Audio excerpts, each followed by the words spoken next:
your experience of being a part of a delegation in Palestine. And we've all been concerned with this issue and just really appreciate the opportunity to hear firsthand what you experience. So thank you so much.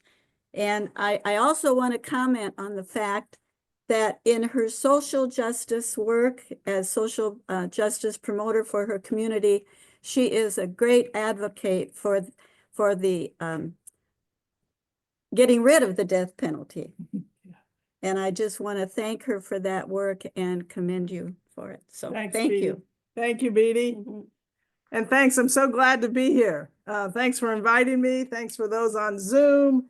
And yeah, I plan to spend about an hour, maybe a little more. It might be an hour and 15, hour and 20 minutes going through my time in Palestine, Israel. As you can see on this unholy happenings in the land we all call holy. I begin all my presentations with a land acknowledgement. So this land, and I'm not as familiar with the land we're standing on right now, but most of Indiana, where we gather, has known ethnic cleansing, has known genocide through the forced removal of indigenous peoples, not so many years before our forebears in Providence arrived. This land, and I mean all of Indiana, nurtured its original human inhabitants and the ones that were removed. The land continues to nurture us now. So today, I'm grateful for farmers and soil critters, for growing things, for clean air, clean water, and especially for rain. That helps me go to my happy place, which is around a campfire.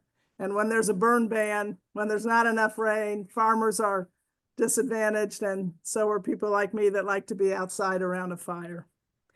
So I'm going to invite you into maybe it'll be about 6 or 8 minutes to the first part of my presentation, the first little bit of it, to experience Palestine, the land and its peoples, through a series of photos that our delegation took.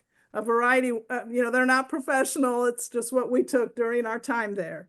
And what I'd like to do is ask you just to relax into your body, gaze at the photos. There won't be any speaking. There won't be any video in this first part. I'm going to be quiet here in a second.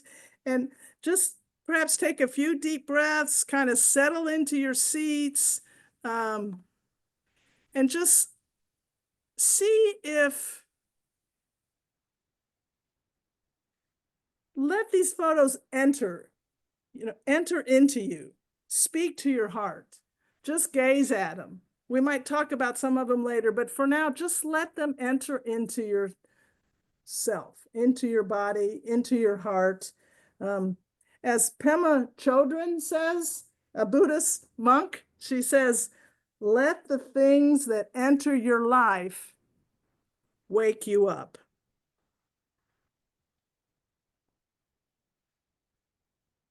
And of course, I said that and I forgot to screen share. So give me just a second to assist the people on Zoom with being able to also see these slides.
Never easy for me to break that silence.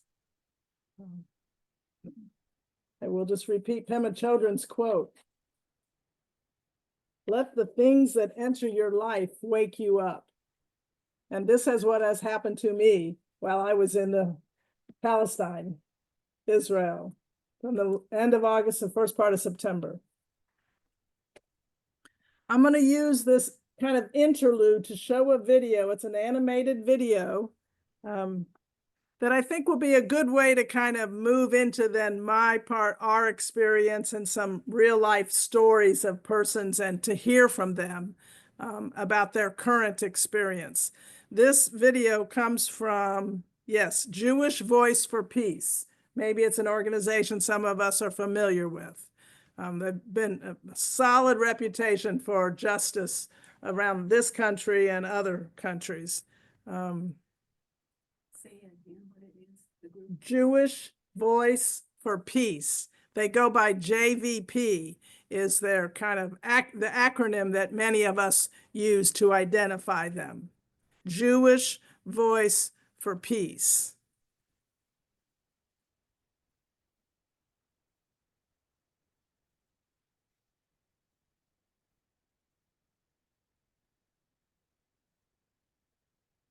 What would happen if you built a refuge for a persecuted people in a place where another people already lived?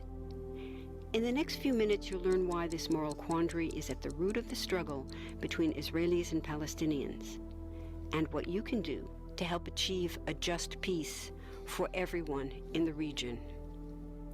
First, there are a couple of things it's helpful to understand. One, many Jews fled harsh persecution in anti-Semitic Europe, especially the Nazi Holocaust. Zionists encouraged massive immigration to historic Palestine, at that time a British colony, where Jews had an age-old connection and where small Jewish communities had long existed among larger groups of indigenous peoples. But when the UN offered the Jewish immigrants the majority of the land for a new state called Israel, for the indigenous Palestinians who lived there, it was a massive destruction of life. They rejected the UN's partition plan, and several Arab states invaded the new state of Israel. Israeli forces essentially erased over 400 Palestinian villages and towns. By the end of the fighting, Israel controlled 78% of historic Palestine. And when 750,000 Palestinians who fled or were expelled during fighting tried to return to their homes where the new state now stood, they were permanently barred by the Israeli government. While over 100,000 of their relatives and neighbors who hadn't left became second-class citizens of the new state, along with the new Jewish majority. Today, Palestinian refugees and their descendants number in the millions. Most are in the Gaza Strip, the West Bank, and Jordan. Many are spread throughout the world, with millions still living in refugee camps, seeking to return to their homeland. To sum up, one group of refugees found a much-needed home, but in the process, a new group of refugees was created. Here's the second thing to understand. Israel was founded as a Jewish state. But now ask yourself, what exactly does that mean? People had lots of ideas about what a Jewish state should look like. Some called for equality for all citizens. But what was created, in practice, was institutional discrimination against non-Jews. In other words, Israel ended up being built on a blueprint of exclusion. The Israeli government wants maximum land and resources for Jews, but not the Palestinians living there. That's why, inside Israel, Jews get special privileges, including rights to land and housing, that are denied to the Palestinian citizens, who make up 20% of Israel's population. That's also part of why Israel has never defined its borders. In fact, they still hold on to land, the West Bank and Gaza, that they conquered in the war in 1967. Since then, Israel has built Jewish settlements throughout the occupied West Bank, building Jewish-only cities and supplying them with infrastructure like roads and army camps, schools, and even a college. Military occupations are meant to be temporary, but after 40-plus years, this one looks permanent and entirely unjust. In the West Bank, Israeli Jewish settlers and Palestinians live on the same land, but must live under two completely separate and unequal systems of Israeli law. The Jewish settlers dominate the natural resources, including water and agricultural land, and they're backed by the Israeli army. To maintain the occupation, Israel has demolished thousands of Palestinian homes and orchards, confiscated Palestinian land, bombed a captive civilian population in Gaza, and punished resistance with raids, arrests, and assassinations, all to gain maximum land while making life so difficult for Palestinians that they will either leave or be too afraid to resist. Palestinians have fought back. For decades, they tried to achieve national liberation through armed struggle. Some groups still do, but the majority now support popular protest instead. The deeply harmful pattern of control, repression, and violence profoundly harms Palestinians living under occupation and Israelis living as occupiers. This must be broken to reach a peaceful and secure future for both peoples. Now that you understand the problem, what about the solution? What about peace talks? So far, over 2 decades of U.S.-backed peace talks have actually made things worse by helping Israel continue the occupation. It's been years of talking while Israel massively expanded the Jewish settlements and literally redrew the map. Peace talks are good if they're real, but not when they're theater to cover a land grab. So now what? The current world superpower, the United States, has been a terrible friend, enabling Israel's destructive and self-destructive expansion onto Palestinian land by funding the Israeli military, the biggest recipient of U.S. foreign aid in the world. But there's another superpower that can make the difference: you. There's a movement with hundreds of thousands of people just like you across the world, including Palestinians and Israelis, protesting, educating, divesting, and boycotting, all to bring nonviolent international pressure on Israel to stop violating human rights of Palestinians.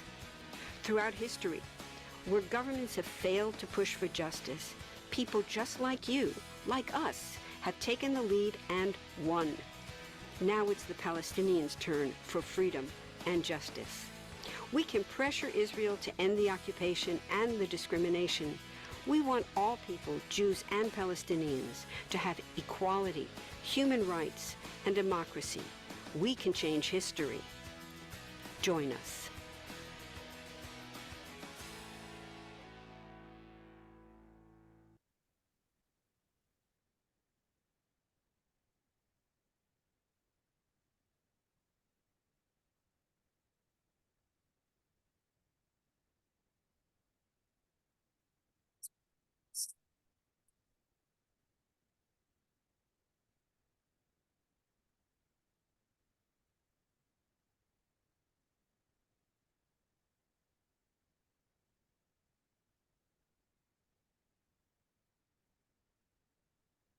That was weird. Sorry, I was distracted. I don't know where that sound was coming from.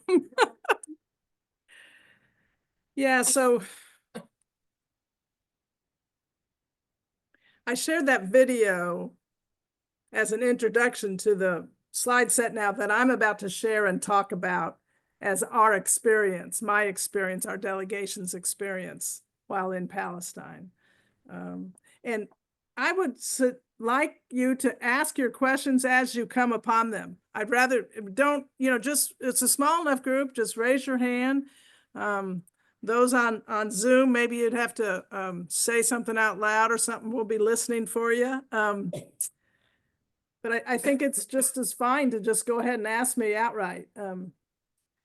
So let me get my slide set back up and share.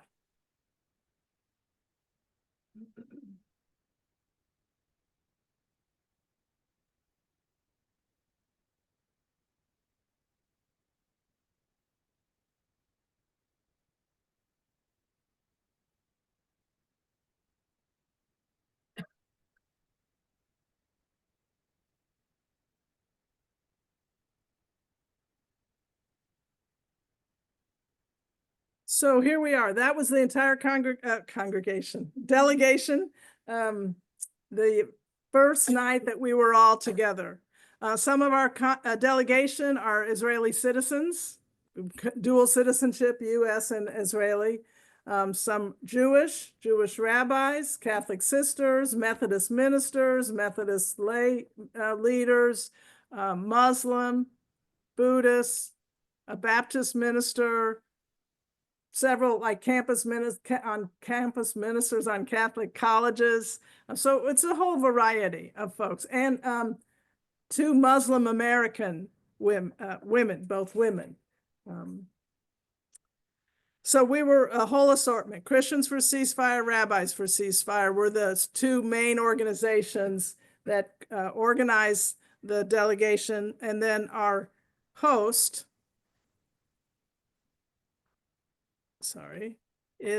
was Sabeel, a Palestinian liberation theology organization. You saw that the very last slide on the photo slide set. And they're all about liberation theology, inclusivity, justice, and the belief that violence is evil. These are the tenets of Sabeel. They refuse to take empire as a role model, and that the victory to the strongest is not the kingdom of God. That another tenet that they stand firmly in is that nonviolence is accessible to anyone. You don't have to have a certain amount of income or a certain amount of brains or training or anything. Everyone can practice nonviolence. And they clearly do not use an economic lens. Their foundation is that justice will lead to peace, which will lead to reconciliation. Omar was our guide, a faithful companion, mentor, and wise one. And this is a direct quote. You defeat your enemy by making them your friend.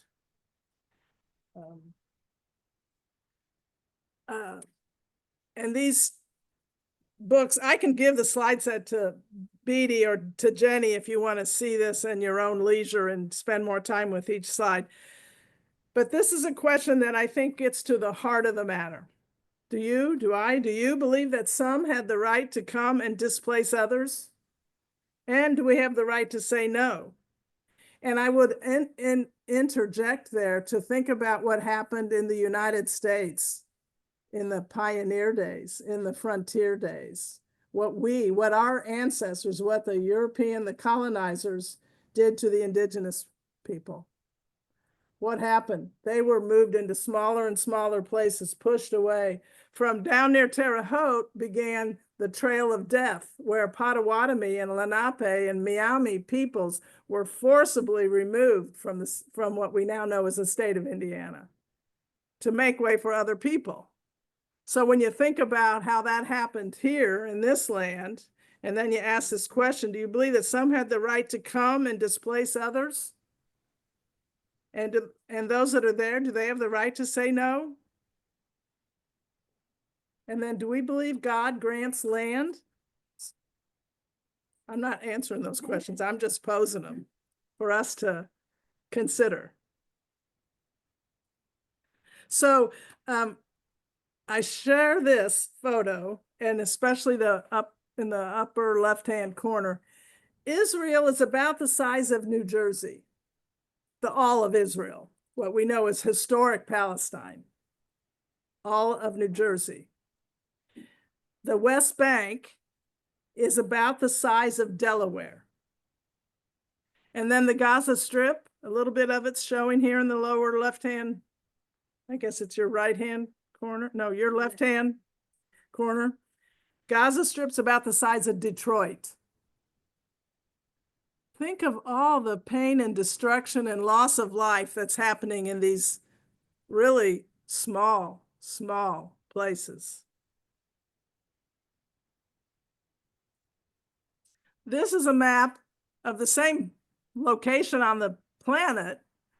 Our delegation member, Heba, one of the Palestinian American Muslim woman, she's pointing to the village where her people came from.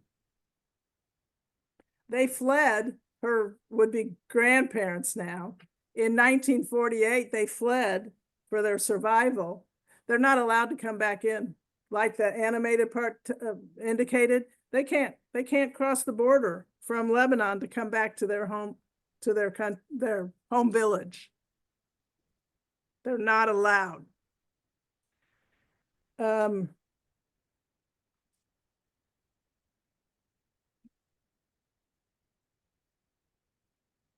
UNRWA is the organization that just in the last 2 weeks, the state of Israel has outlawed UNRWA. Now, UNRWA is a United Nations Relief and Work Agency. They are their sole purpose. They were created in 1948 to support Palestinian refugees. They run hospitals, schools, feeding programs, the full social service A to Z in refugee camps all over, mostly it's in the Middle East, and within Gaza and within the West Bank. And they've been outlawed by the state of Israel. There were now there's tens of thousands of employees of UNRWA. We met with a few of them. We were right there in their main office. Several of the tens of thousands persons were implicated in the Hamas, when Hamas broke out of Gaza and inflicted the horrendous attack of October 7th. And that's why Israel is saying UNRWA should not be allowed to exist. Yeah. I want to add a quote from one of my delegation members, and she says, "This is the most documented and publicized in real-time genocide in history. How is this happening? What more can I show you or tell you to get this to stop?" And she's a librarian, and she's in the process of writing this up in a zine, which I understand to be kind of a small version of a magazine or a long article. And I'll be glad to share that with you if people want to do some more reading on their own, reading and reflecting on their own. So in other words, it's an ongoing battle. It's an ongoing competition for just the right to exist, the right to have your children go to school, the right to have feeding programs to support. I think we know they're on the verge of famine, and some pockets in the Gaza Strip are already experiencing famine. We were told back at the end of August when we were at UNRWA that 1 million people did not receive food rations in August. In September, it went up to 1.4 million. Now they haven't, I could not find online how many didn't get their food rations in October. One would guess that it's probably even higher.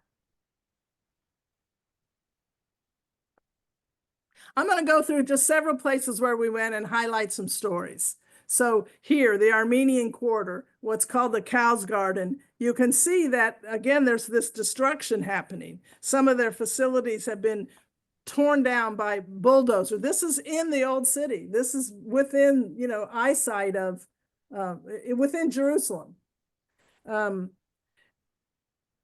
They have been around the longest Christian population or community in the Holy Land is the Armenian Quarter, the Armenian Christians. And there's just no respect for their land, for their buildings. And so they, in the far right, you'll see it looks almost, well, it's got a roof, but it feels almost like a tent or a big garage or something. That's where they stay in order to occupy the space so that another bulldozer doesn't come and destroy more of their property. You heard a little bit about the deeds and the way that the state of Israel does not honor the deeds from the Ottoman Empire or from when Britain occupied this land. So there's just all this contentious debate around who is entitled to that property.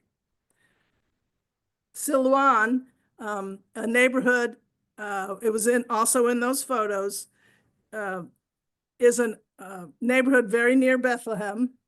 And if you can appreciate on your far right, there's the Star of David sort of in graffiti style on the bricks of a house that was being torn down.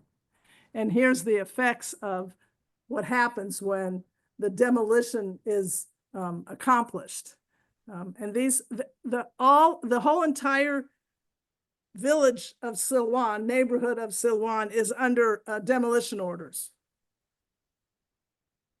which means at any time, the Israeli officials could come with their guy running a bulldozer and just tear down the house. They get a 15-minute warning so that the people can get out of the house. And the other just hard to believe item to believe is that the people that lived in that house are charged the expense of tearing down their house. Where do they go? So like, I'll show you, like this gentleman, they came back and built right on top of the property that they had torn down. The picture here right now, you can see the rubble in the background. They just made camp right on that spot and rebuilt one big room. You'll hear it right here, right now. And sometimes though they just leave the country. They go to their a family or a nearby relative somewhere else, which is also under threat of demolition. So it's horrendous. كنا 10 في هذا البيت قبل We were الهدم. 10 people living in this house. أنا انولدت فيه. I was born here. طفولتي، My childhood, ذكرياتي، my memories, حياتي كلها وحياة my life. عائلتي ومستقبلنا And I was hoping that our future would be in this house. كله ضاع تحت Everything الهدم. is under the rubble. في الوقت اللي المستوطنين بعطوهم يبنوا زي ما بدهم. We're asking to build on our property and they're refusing. While the Israeli Jewish settlers, they come and they build on our property their settlements. هذا الطبيخ اللي بتطبخ زوجتي نتجمع احنا واطفالي واحفادي كلنا My wife بدنا ناكل مع and my بعض. family would gather here. We would eat with the children, with the grandchildren, and have. So the wall right behind Mr. Fakhri in the video, that's what they rebuilt. They rebuilt a one room where they cook and sleep, and if they need to get out of the sun, where there's some shade.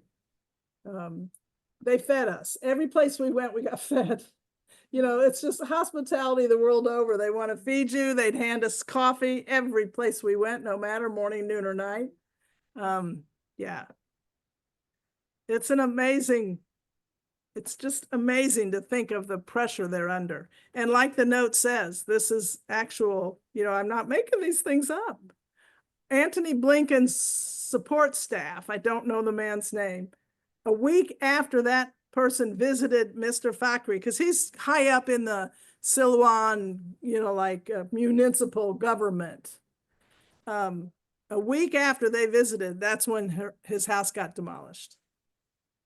Is that related? It's also cloud and secrecy. How do we know, really? There's this understanding that it is, but it can't be really proven. كنا 10 في. So another place we visited, Al Makur. You can see here several organizations, Combatants for Peace, Nonviolent Resistance Camp. And this is a tent, a fairly substantial tent. This family has been dealing with this since about 2014 or 2015. They had a restaurant, a house, and I don't have the pictures of when the house was being torn down, because really this whole slide set is all pictures we took, so it's all current. BD asked if you can see me. See where my cursor is right now? That's me. Just because BD asked if I'm in the picture, so there you go. This gentleman, Methodist minister, so tall. You'll see him in another picture. And Sister Diane Bartle, she looks like half his height. But anyway, that's a little total aside. But you see here the fruit down here and the coffee, and it's just amazing hospitality everywhere we went. So these people, they are standing their ground, doing what they can to stand their ground. She says to us, because we were going to go to the U.S. Embassy the next day. So she says, tell them, this is not right. We just want to live in peace. And in fact, the one in the longer, this one closer where my cursor is pointing is a U.S. citizen. She has dual citizenship, U.S. and Israeli. And she's a Palestinian Christian.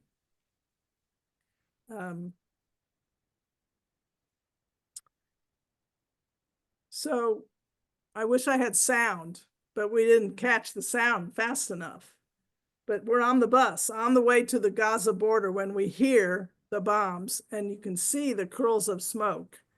Hopefully you can appreciate that, where my cursor is, and there. That's how close we were to the border of Gaza.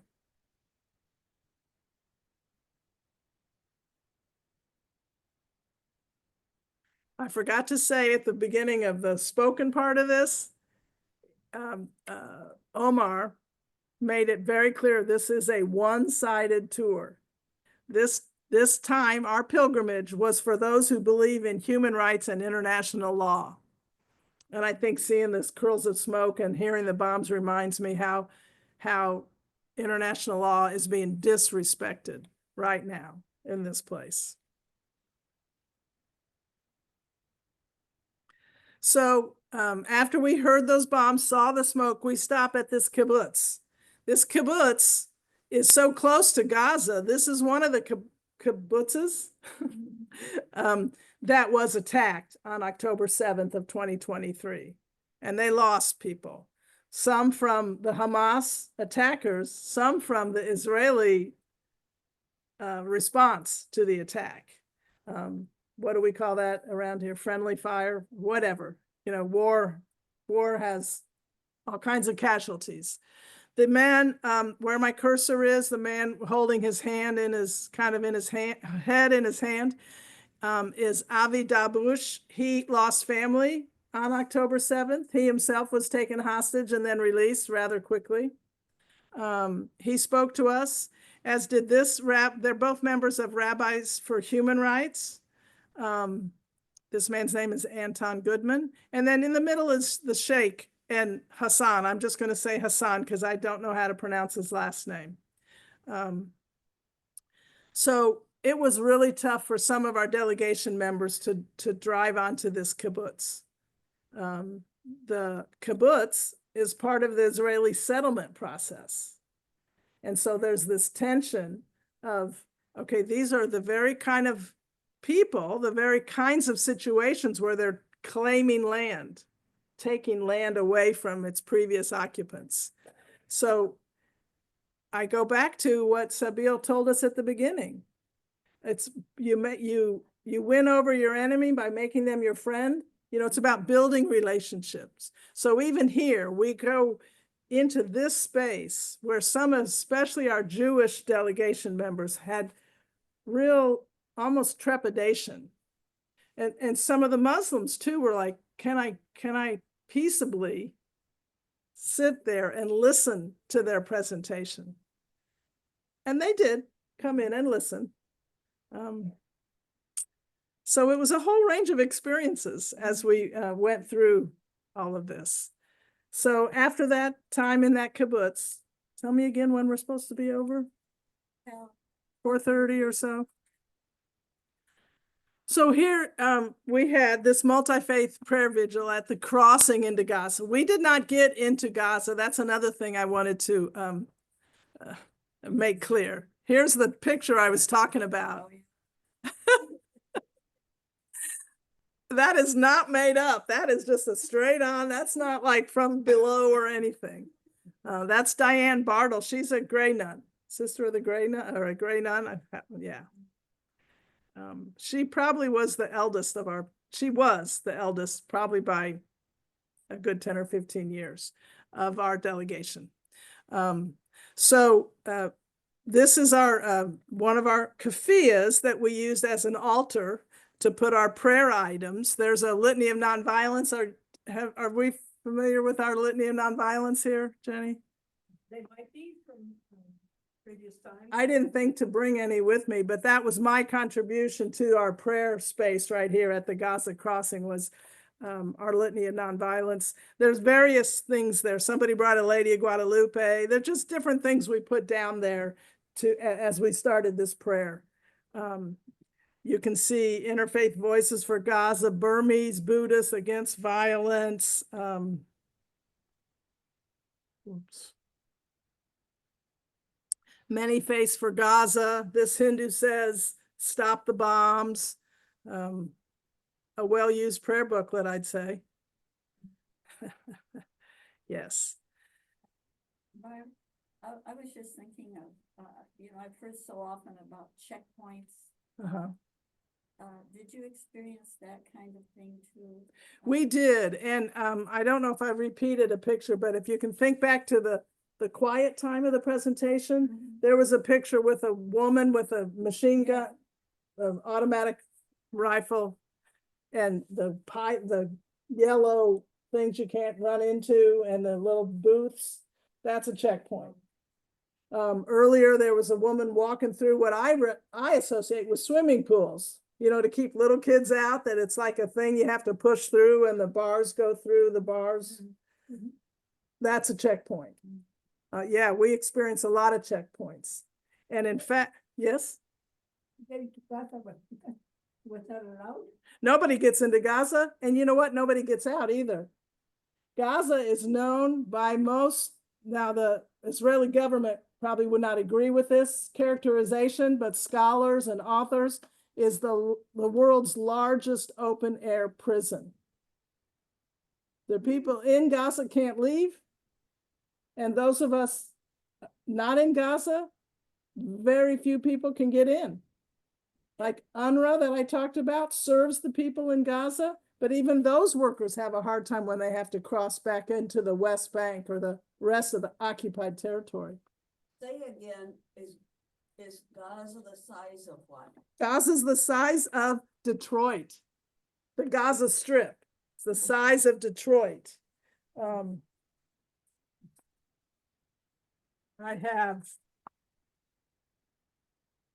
might have a. Is it occupied also by Israelis, the Gaza Strip? Oh yeah. And they the whole- can't get out either? That's right. That's right. If anybody wants to see it up close, you can pass that around. Yeah. So the Gaza Strip, and I can go back to that in a minute if you'd like. Way down, when I showed you the historic Palestine, way down in the corner, this narrow strip of land, it's on the Mediterranean. Some are theorizing that it's such precious property. They keep moving the people from the north of Gaza Strip to the south and back and forth and bombing up here and telling them to go down here, but then they bomb down there. Yeah. Who occupies it? Israel, How long have they occupied it? since 1948. They say that whatever the name of the people that they're fighting, that they're bombing it because they went in there. So Hamas. all of this is a very complicated situation. I was advised by one of our scholars in residence over at our college to read the 100 Years War in Palestine, or on Palestine. So as to why, lots of folks will say it has to do with Zionism, especially Christian Zionism. In the 1800s, 1880s, Zionism kind of had its early beginnings. The thought that the Jewish people have to have a place, a homeland, a place to be safe. Some of that animated part indicated some of that. They needed a place where they felt safe. The issue was, though, the United Nations, the world community, decided to give them a place that was already occupied by Palestinians. That's right there is so unbelievable, isn't it? It is unbelievable. It is unbelievable. Our country was founded on the notion that we needed religious freedom, right? Isn't that why the Pilgrims and others came over here? But what did we do to the people that were already here?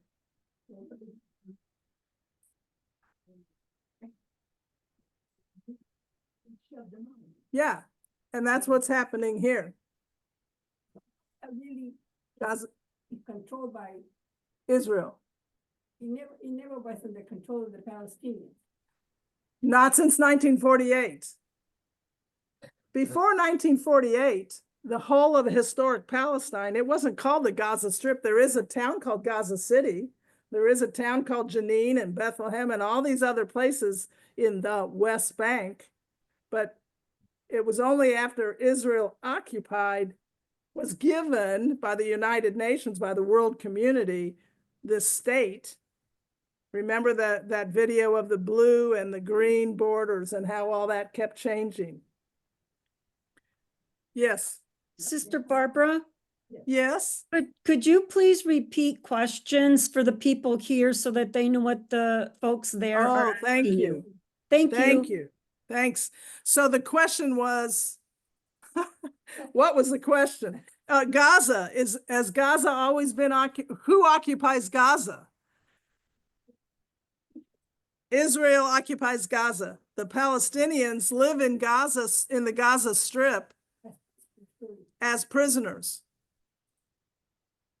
Yes. How did Israel, one of the other questions I think was, how did Israel get to do that? Or how is it that I don't remember the exact question, but the point was that historically, most people are beginning to understand that Zionism, and the Christian churches have some implication here. Christian Zionism is the root foundation for this major conflict between these two peoples over land. And I am not an expert on Christian Zionism. I'm learning more about it practically every day. And it's a scandal, really. It's a scandal. It says that, here, let's listen to this for a minute. This was recorded at the Kerem Shalom crossing during our prayer service.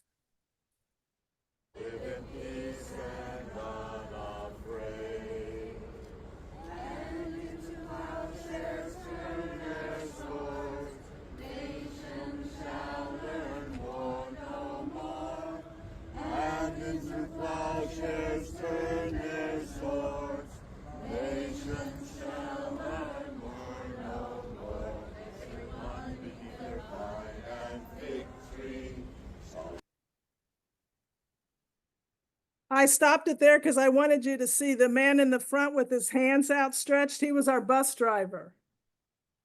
And nobody got their phone out fast enough. But as we were pulling the prayer time to an end, he proclaimed Our Father in Aramaic, the Aramaic Our Father, the language that's believed that Jesus would have used when he prayed.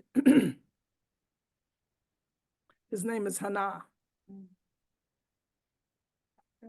Yes. I heard Jeanette asking or saying, Christian Zionism sounds like what word did you use? Contradiction. So can you explain? So the question was that Christian Zionism sounds like a contradiction, and can I explain it? What I can say is what I understand about Christian Zionism, and if anybody in the crowd or on Zoom can help me out, I'd be just as happy.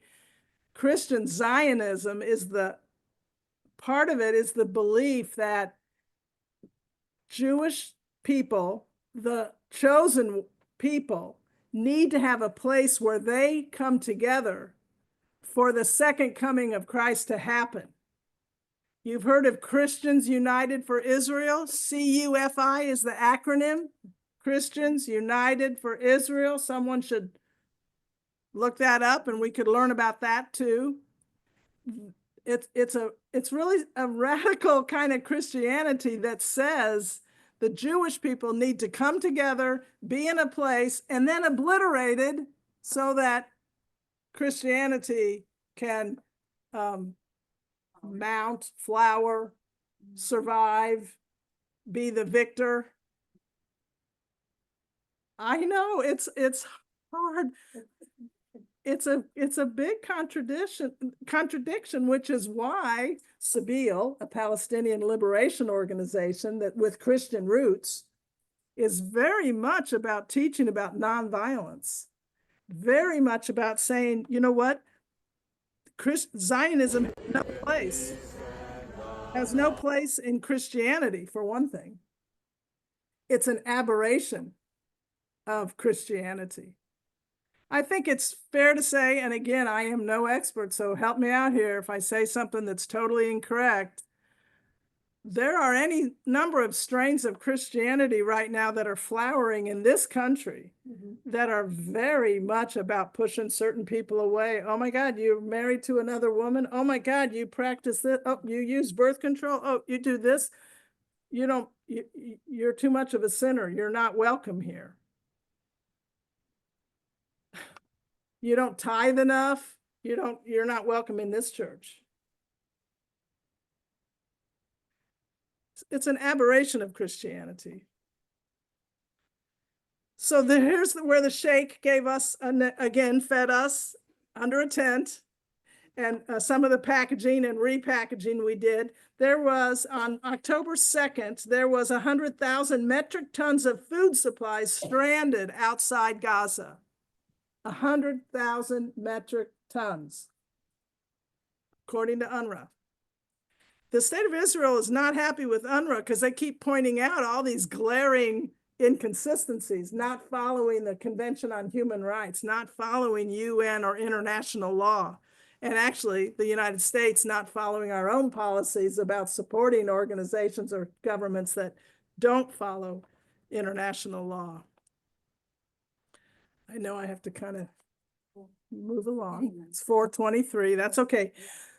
This picture you saw earlier, and I'm repeating it because Heba, as I mentioned earlier, is a Palestinian American dual citizen, her first time into Palestine. She was the one pointing to her family's village, her ancestors. She's speaking with these two women. You can see they have a keffiyeh. And by the way, keffiyehs are a symbol of solidarity for Palestine.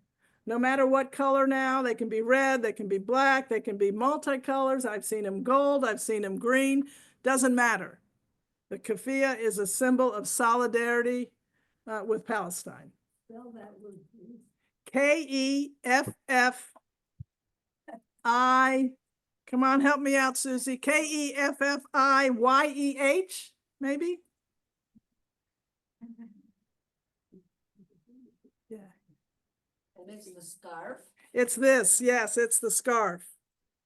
For those of you that can recall Yasser Arafat when he was on the international stage and he would have his headgear, covered in the way that they do. And then he'd have a certain amount of the scarf down. And then it was always in that triangle that I passed around. It was always in the shape of Palestine. This, long here and a point and then there. That was on purpose. That was he intentionally, put it on in such a way that what was coming down on his heart, on the left side of his body, left side of his chest, was the keffiyeh, the ending of it, so that it would fall into the shape of the country. Your spelling is absolutely correct. K-E-F-F-I-Y-E-H. Thank you, Jane. Mm-hmm. So I encourage you, if you're going to get one, try to get one, though, that's made in Palestine, not in Israel or China or anywhere else. She's talking to these women, and the women go on to say, this is their land. That car was firebombed by Israeli settlers trying to scare these people off their land. These are, whoops, I thought I had a picture of, oh, that was in the other thing. There was a picture in the quiet time of two young boys with an older guy with a hat on, a big hefty guy. The hefty guy was the unarmed civilian protection, a Jewish man from Jerusalem who goes there and spends 2 overnights, 3 days in protective presence. And then another young person comes and they trade back and forth. They go home, they get their own shower, they get a day or two at home and come back. The woman with the headgear on, she was relating that just 2 nights before we got there, she's awakened during the night. She's thinking it's one of her sons needing help. And no, it was one of the settlers just standing over her, harassing her, trying to scare her so they would leave. It's pretty much beyond belief that this happens.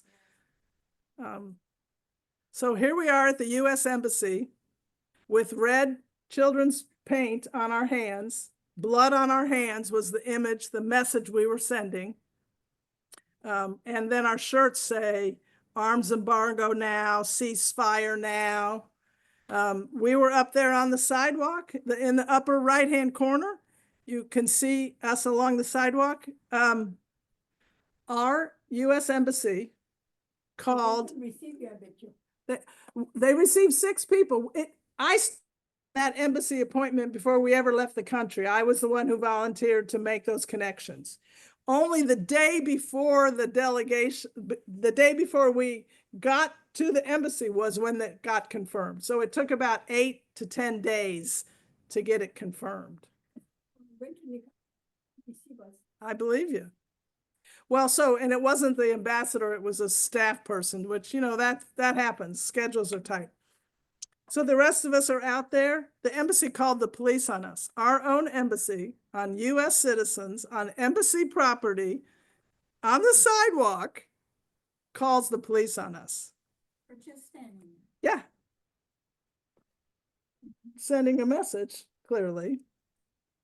And so the police come. Did I put it there? No. The police come and we walk a little further a little further away. Typical, you know, nonviolent civil disobedience type of thing, though we didn't even think this was civil disobedience. We were trying to follow the rule, what we thought of as the rules.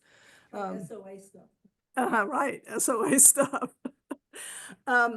While we were on the sidewalk, and even as we got told to move a little further away, sometimes when a driver would walk by, they would like kind of surreptitiously, quietly give us a thumbs up, or the native folks were happy to see us doing this. Yeah, and the 6 that were in, this is when we all got united then. The 6 that were meeting, we had this picture taken right before we left. They were not impressed and felt like they were just getting the runaround, and he was just taking notes, but never committed to actually relaying the message to the ambassador. And they've been in email communication since, and that's also been less than satisfactory. Any idea how many peace delegations like this do go? You know, I do not. Please repeat. Thank you, Jane. And Jenny was helping me too. The question was, do I have any idea how many peace or interfaith or delegations have gone recently or within the last year? And I do not know the answer to that. I know there's been less of them. I can tell you that the International Solidarity Movement, which is not so much like the delegation like ours, but persons who go and practice this protective presence, have continuously been sending people, but they go like 1 or 3 of them to a particular place. And it's people from France and England and other places in Europe that also go there to practice this protective presence. Sabeel, who hosted us, had a smaller group that was there for like 8 or 9 days, and they were there. They left about a week before we got there. And they're about to have another group arrive there right around Thanksgiving. So Sabeel has continued to have delegations.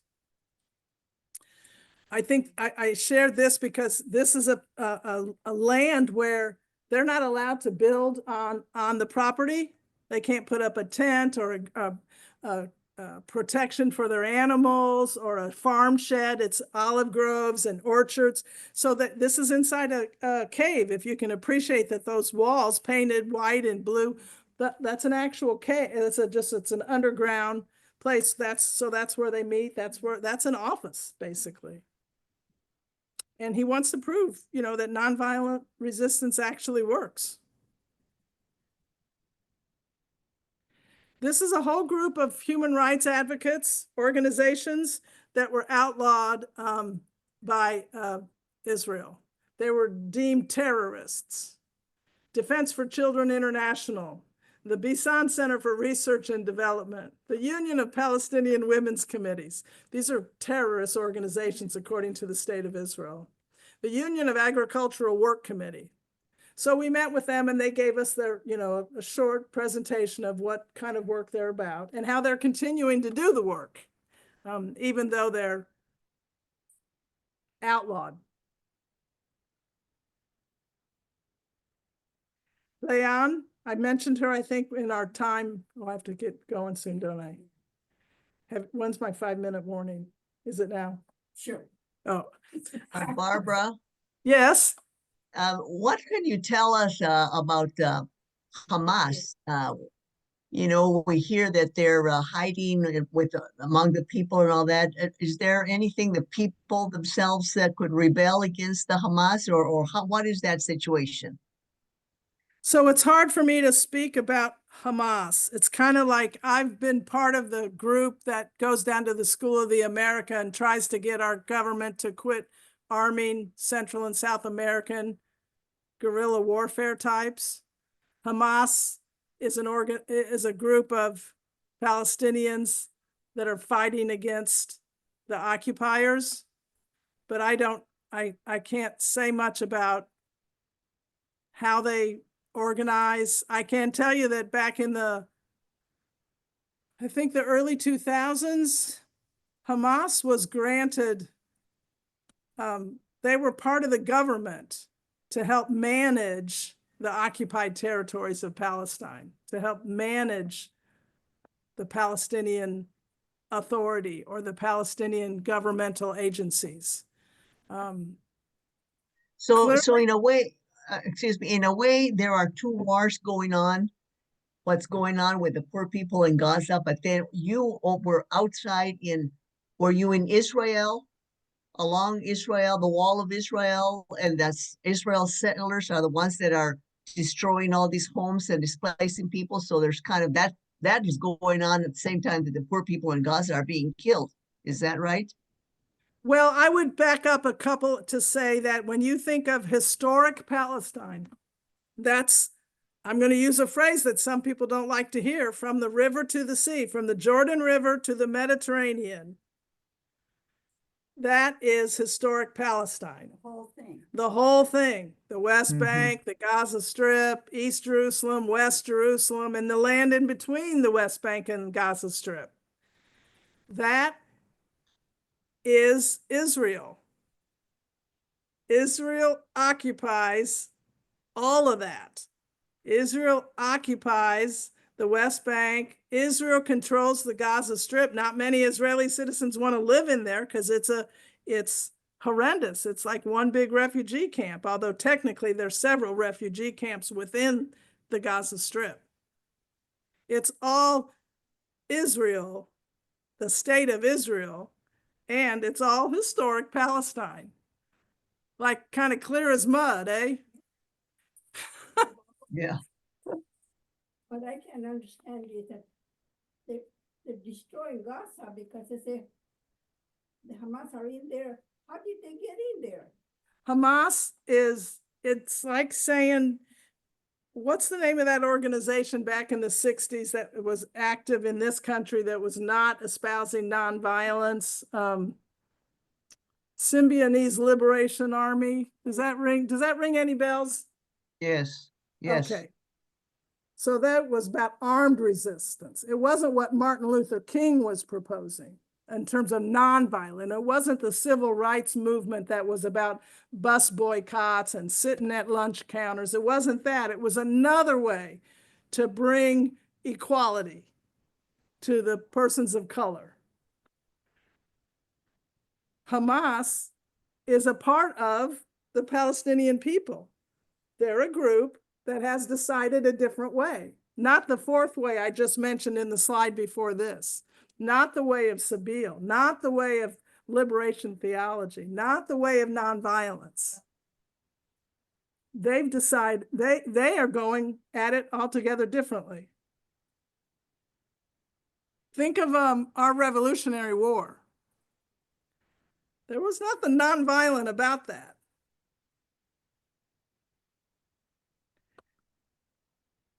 It's challenging. And again, I want to say I am no expert, but there are multiple layers of complexity. And who am I to say when a person's been pushed down since as long as the Palestinians have, and I am in no way trying to justify the slaughter of innocent people. But what can I say about what Hamas has done? I mean, except that it's not right to kill people. But look at how many of their people are being killed. So it's a conundrum. Yeah. But for people of faith, I think we need to have our eyes open. We need to, like I quoted Pema Chodron, let the things that enter your life change you. Right? Okay, do I have like 2 minutes or 1 minute or? Yeah, don't worry. So I would like to quote, I won't sing this song. I mean, I won't be singing any song, but this is the aunt of the Leanne Nasser, who's been held in administrative detention since April 7th. As of the 1st of September, there were like 3,400 people in administrative detention, not charged with a crime, not held in front of a judge, just put in jail for 4 months at a time. So she says their dream is a nightmare for them. It's also a nightmare for us. You can see on the screen that she ended up singing that song. But what I want to share with you is a quote from her that I found particularly moving. So she says, before she launches into singing this song, she says, "We fear the worst. The Israeli mind is plotting our end. I wonder what they are thinking, the settlers who watch me as I water my plants. The land is our mother. Connection is physical for us. Our olive trees are being butchered, our homes bombed. Their dream is a nightmare for us, but it must also be a nightmare for them. Why should Leanne be in prison? This isn't just a political issue. It's an existential issue for them and for us." Then she went on to say, "People like you," she's talking to the delegation, "people like you trying to feel, trying to help. Our only hope is your anger. I pray your anger reaches your government." It's her words there that keep me driving around giving this talk, trying to send a message, trying to help people experience some of how we experienced our time there. I am running out of time. I want to tell you that key is the whole point of that is that they believe Palestinians believe they will be able to return. The key of return. They will be able to go back. Return to their homeland. Return to Palestine. Because they're in refugee camps in Jordan and Egypt and Syria, within Gaza, that they can't leave, within the Gaza Strip, they're in a refugee camp that they can't leave. Yeah. So they can't go to their home village. They can't go to where their grandparents were buried. There we are trying to send that message that to have the occupation force quit occupying this family's place. I wanted to, why am I doing this? I wanted to show you, 2 more and then I'll be done. If you can appreciate on this slide, and this is a Banksy, you know, the artist Banksy, kind of a graffiti kind, I mean, Banksy puts up installations under the cover of night and all over the world. Yeah. He's in England, he's from England or British. Reason why I point this out is if you can appreciate down near the bottom, here's a child. A lot of us played with one of those chopping, you know, those, look at the symbols down there. The yellow cross, the blue Star of David, and the red crescent.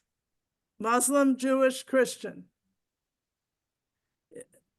And Yes, children still play and flowers still bloom.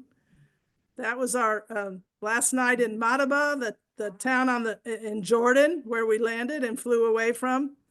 This slide, if you can appreciate that the taller spire with the speakers on the steeple, oh dear, that is a Muslim temple. The church, look how close they are. Earlier, that animated video told us how closely Muslims and Christians have lived together in this part of the world. It's true, they have. Those are some of the organizations to check out, to be in support, to learn more. And yes, the thing I spread around here for the persons in the room, I will post when this video gets posted to our YouTube. I will post a link to that as well. It's a zine written by one of my delegation members that has some really good information in it. I think I have to end, at least for the people in the room, right? Thank you. Yeah. You're welcome. Thank you so much, Barbara. You're welcome. Let me. Thank you. I only have now more questions. I bet you That's do. good. That's I good. bet you do. Thank you. Well, you're welcome. I'm sorry I didn't share. I should have saved some time for questions.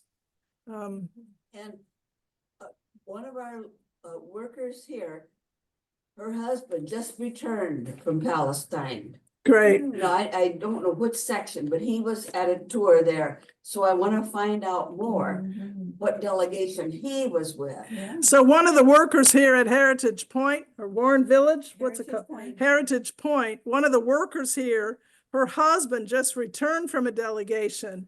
And so one of the sisters here is going to do some investigating to find out, who sponsored his delegation, and maybe he'll be able to share some of his experience. Yes. Sister Barbara, Yes, Lucille, Diane. sorry. Okay. Yes. Is there a book or something that we could read to get more history on the development of the area and the country? The 100 Years War on Palestine is what Dr. Paul Sahlstrom suggested. Okay. It's not an easy read. I am reading it. Okay.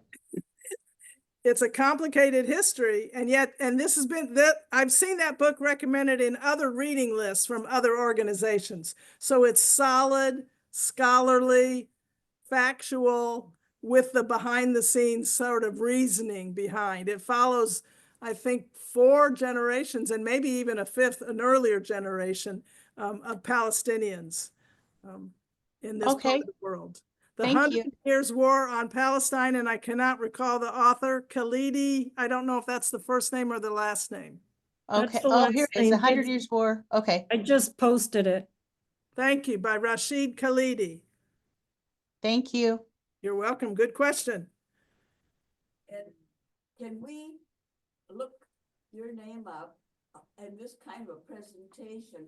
Is there a way for us to go online to find that, This presentation, or one like it that you've done? yes, we plan, hopefully by tomorrow, this will be on the Sisters of Providence YouTube page. And so I'll make sure Beatty gets a link to it to share with you all. And another presentation that was just given, I listened to it on the drive up here, from the United Methodist Kairos Response. And they had 4 of our delegation members of the delegation I was in were in that webinar.